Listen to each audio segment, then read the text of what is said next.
Going back to 1948, do you think that it was proper for the Jews to have received Israel? In other words, do you think that the Jews deserve a state? Look, my father left Europe in 39. He said goodbye to his parents, who he never saw again, to his fiancée, who he never saw again. He had nothing to do with Zionism. He had very little to do with Jewishness. He was an assimilated Jew and a German Jew who had a very nice life with a PhD in law. And he went on an illegal boat, which was denied by any port in the Mediterranean. 5 months on the sea, 600 people on a very small boat, detained in Beirut, Lebanon, and finally they reached Palestine in an illegal way. Was my father a Zionist? No. Did he have any other possibility to survive except of doing what he did? No. So the Jews, after the Holocaust, had the right to find themselves a shelter, and Palestine was their shelter. They had the right to find a shelter. They have even the right for self-determination, like any other people in the world. The only major mistake was ignoring the fact that in Palestine there is another people living here. It's not a people without a land who arrived to a land without people, like as we were told. This was the first lie of Zionism. There was here another people.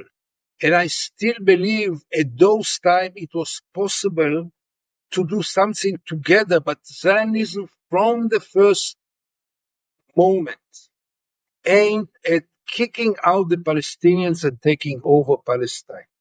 This you can see in the early 20s when Jews fought over jobs and tried in a very systematic way to kick out Palestinians from their jobs and take over their jobs. They call it conquering the labor. It was a value in Israeli Zionism. It was something very legitimate. They spoke about Jewish work, Jewish labor. What do you expect the Palestinians? How should they react to this? But do you think that the Jews then or today deserve to have their own state? Yes, yes. We create now a situation in which, but again, the Jews wanted the Jewish state. It is legitimate, but they missed the opportunity for a Jewish state. Because today, a Jewish state contradicts a democracy. We have to choose between a Jewish state or a democratic state. And my choice is very clear. And it doesn't go together because there are two peoples here. You can't help it. And by the way, they are half and half in the size now, but really half and half, 50%, 50% between the river and the sea.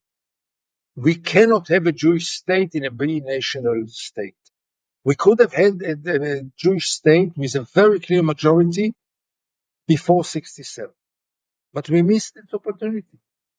And now My question is, do you think that the Jewish people should have a state of their own? And I think you're saying yes, but I'm confused because you're saying that that state should be mixed. And so that wouldn't necessarily be a Jewish state, right? It would just be like a state like any other state, like New York, you know? So what would make that a Jewish state? first of all, I don't know what does it mean a Jewish state. What does it mean a Jewish state? Is the United States an American state? Is Germany a German state? They are democracies for all its citizens. What does it mean a Jewish state? It means a religious state? No, thank you. I don't want to live in a religious state. Is it an autocratic state? No, I don't want to live in it. For me, Jewish or not Jewish, for me, what matters is to live in a just place and in a democracy with equality. That's the only thing I care. I don't care if I live or don't live in a Jewish state because I even don't know what does it mean, and nobody knows what. There is no. I mean, I know one country which is defined like this: the Islamic Republic of Iran. They define themselves according to the Islamic beliefs and religion. I don't want to be the Islamic Republic of Iran. I want to be the democracy of Israel and Palestine. Some Jewish people are scared that destruction to Israel could mean destruction to Jews, and that Israel is security for Jews. And without Israel, Jews across the world are at a greater risk. What do you think about that? Do you think it's true that Israel represents and is a security measure for Jewish people across the world? So let's first of all stick to the facts. There's nothing today which increases anti-Semitism and which endangers the Jews all over the world than the policy of the state of Israel. Israel is right now the biggest risk for the Jews all over the world. They are paying price for Israel's policy.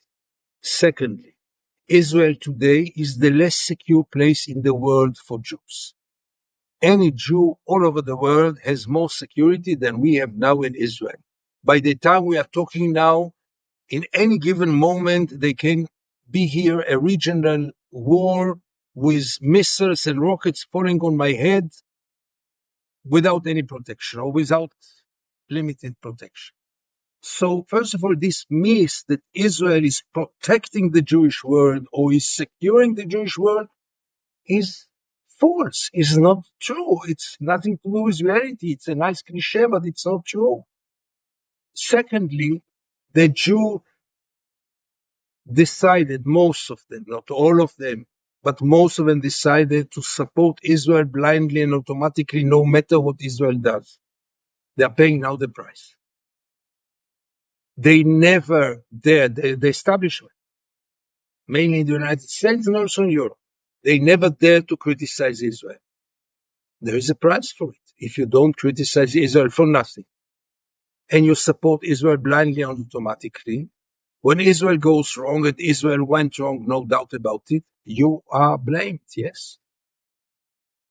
I've heard this idea that Israel exists in order to prevent another Holocaust, because now the Jewish people have a country to call their own. And so if there was ever another Holocaust or attempted Holocaust in a country like the United States, then the Jews could flee to Israel, or Israel with its nuclear superpower could protect Jews. What do you make of that idea? Do you think it's a fallacy? Do you think it's nonsense?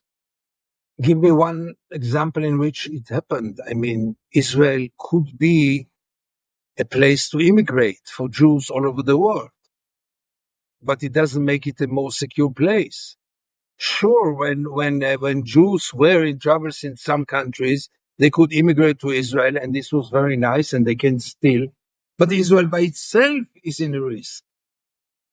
So, what defense, what security does Israel offer? That you can't travel today in Israel more than 50 kilometers to the north and 50 kilometers to the south of Tel Aviv because all the other areas are dangerous even to travel by car?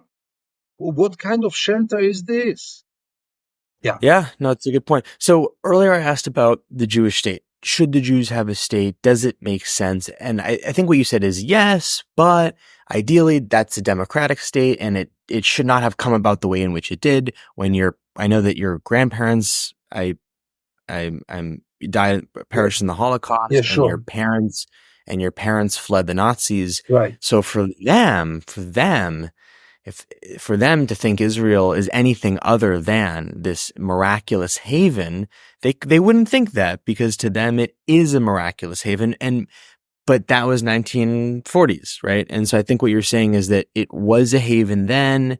It doesn't serve that um, same purpose now. Have I captured that accurately? Absolutely. Look, when there was no other choice, Palestine was the only rescue place. And by the way, not only because many Jews immigrated to Australia, to South Africa, to the United States, and part of them are much more secure than those who went to Palestine. But still, I have nothing against the idea that the Jews deserve a state, but they can't have it both. They should have decided Do you want a Jewish state or a democracy?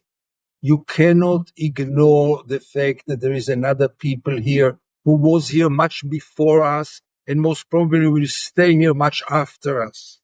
And we cannot ignore their existence and their rights. And as long as we ignore it, I'll give you an example. Imagine yourself, Jews are finding shelter in a big apartment building with many, many apartments. And they feel very safe. Now they have two possibilities. One, to become part of the community, to try to find way to live together in good terms with your new neighbors.